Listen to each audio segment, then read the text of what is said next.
Hey there folks, we're out here working on this thing yet again. Now that we're back in the full swing of summer and I finally have some free time in the weekends, even though I did work this morning. Yeah, that happened. Half day, no worries. Had a pontoon boat that I will probably share on shorts. Ended up soaking in a bunch of water through a cracked, repaired weld.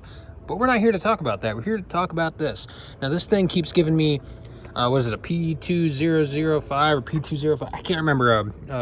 Electrical malfunction on cylinder number 2, on injector 2, injector malfunction. So I've gone through everything. I've checked all the injectors.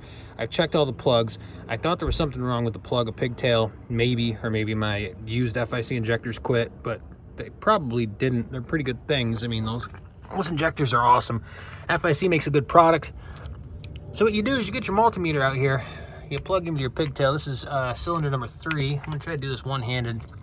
All right, just so you guys can see this, I'm getting 38.22 on 3, and on 2, I'm getting the same exact freaking thing, and I can't do this one-handed, so you're gonna have to take my word for it. And if we go down here on the fuel injector itself, all right, I can't do this one-handed, guys. I was getting, I think 44.94 on the injector, and then I go over to 2, which is giving me the malfunction. It's 44.94 also, or 93. It's, it's really, really close on resistance.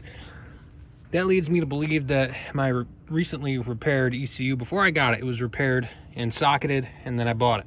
I got it off of somebody's failed build on Facebook Marketplace, and I threw it in this thing. So check ohms on your plugs. If you verify all that and you're still getting this code and you have Ecmlink, there's a fix that Ecmlink has provided for us to change some direct access stuff. We'll get into that here in just a minute, because my injectors are fine. The car doesn't stutter or go crazy when the fuel injector trips out, that malfunction trips out. It's probably something on the board from a capacitor leaking. I'm not sure though, because it was recently, the caps were changed, in the last, like, what, how long was it, 6 years ago now that we've done this? I got this ECU and it was just sent back from ECM Tuning.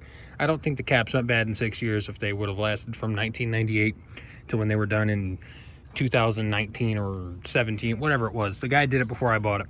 Anyways, if you go back in the videos, you'll see the history when we installed Ecmlink. But check your resistance. If all that stuff checks out, you don't have a problem with a plugged injector or any of that. It's a circuit malfunction, so it's not going to be a plugged injector. We can go back into Ecmlink and we can go into a direct access table. We can change a couple of parameters, and that's going to get rid of that completely. I also deleted the third brake light here. You can see that's gone. I got that sitting over here on the table, and I got my abrasives kit that I got from that website. They sent this to me. What was their name? Like TSHYA, some Amazon store. Hell of a lot of abrasives for really cheap compared to going over to Harbor Freight and getting them. I'm going to use those to polish up these crusty looking headlights. Here's my third brake light. It's got a chunk missing out of the center of it, big crack.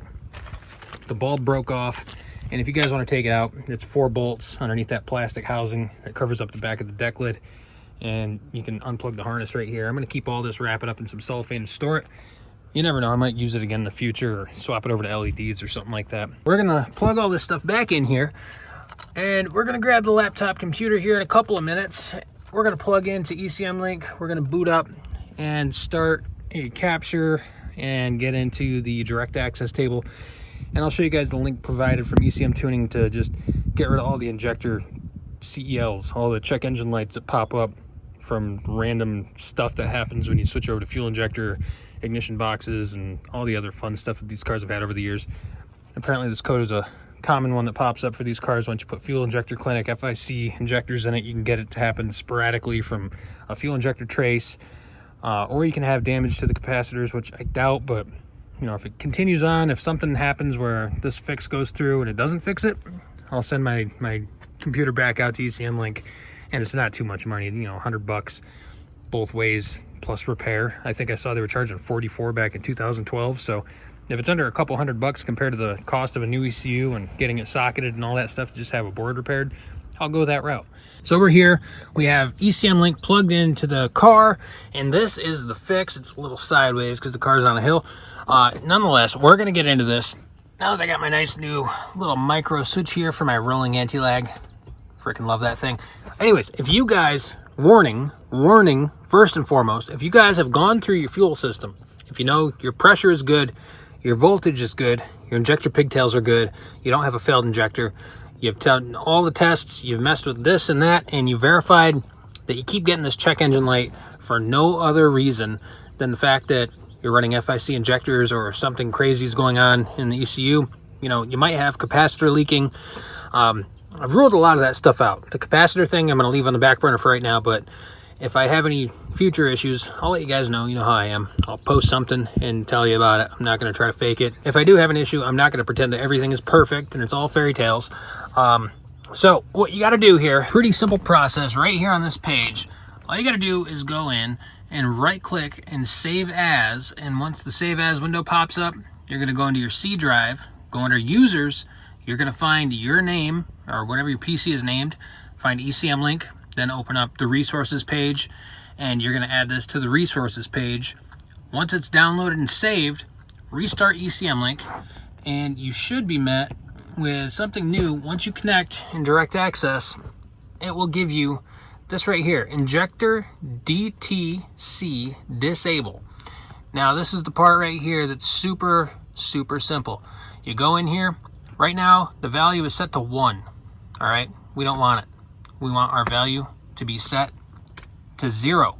That's going to disable all the fuel injector DTC codes, and then we're going to click save to ECU. So let me click outside of this box here. Oh, let me get out the pad here. Save all to ECU. Continue. It's going to make the engine light flash over here. Well, it flashes all the stuff. Reprogramming device. Now we have inserted some raw code into Ecmlink, and this right here is going to disable that stupid light from popping back up, and it's going to be part of your DTCs from now on.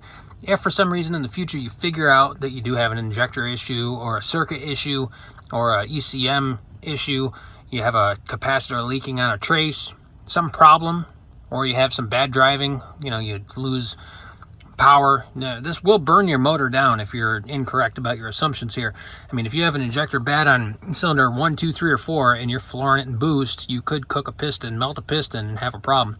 I'm only doing this because I've checked my resistance on everything. I've tested everything. I've had my injectors out recently when I swapped my fuel rail. I cleaned them. I'm guessing right now that it's just because I have some sort of bug going on right now, or it's something in the ECM. So don't follow my lead to just disable your DTCs willy-nilly here. I know you have the checkbox in here.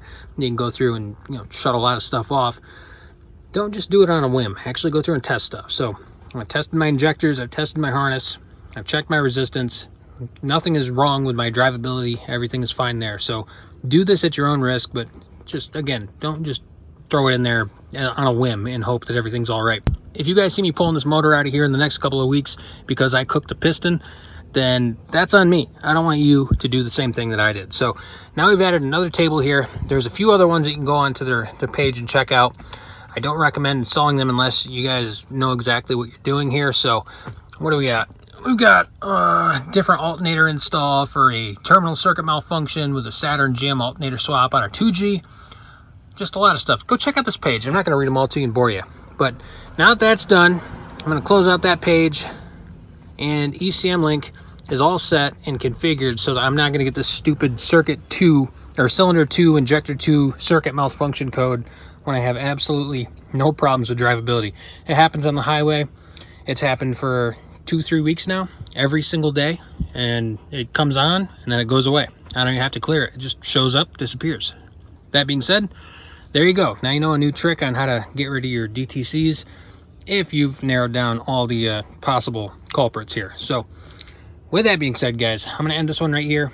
Ecmlink is a fun program. I love Tom Doris and the boys for setting this all up and teaching us through all the wikis and all the YouTube pages. Scott Laird, huge shout out to him. Jaffa Mobile commented on one of the last videos I posted. Love that guy. If you don't know who Jaffa Mobile is and you have a 2G or a 1G or a Mirage or any of that, then I don't know where the hell you've been living, but go check them out. Anyways, guys, stay tuned for the future stuff. I'm going to close this laptop, end it here, and I'll see y'all in the next one. Take care.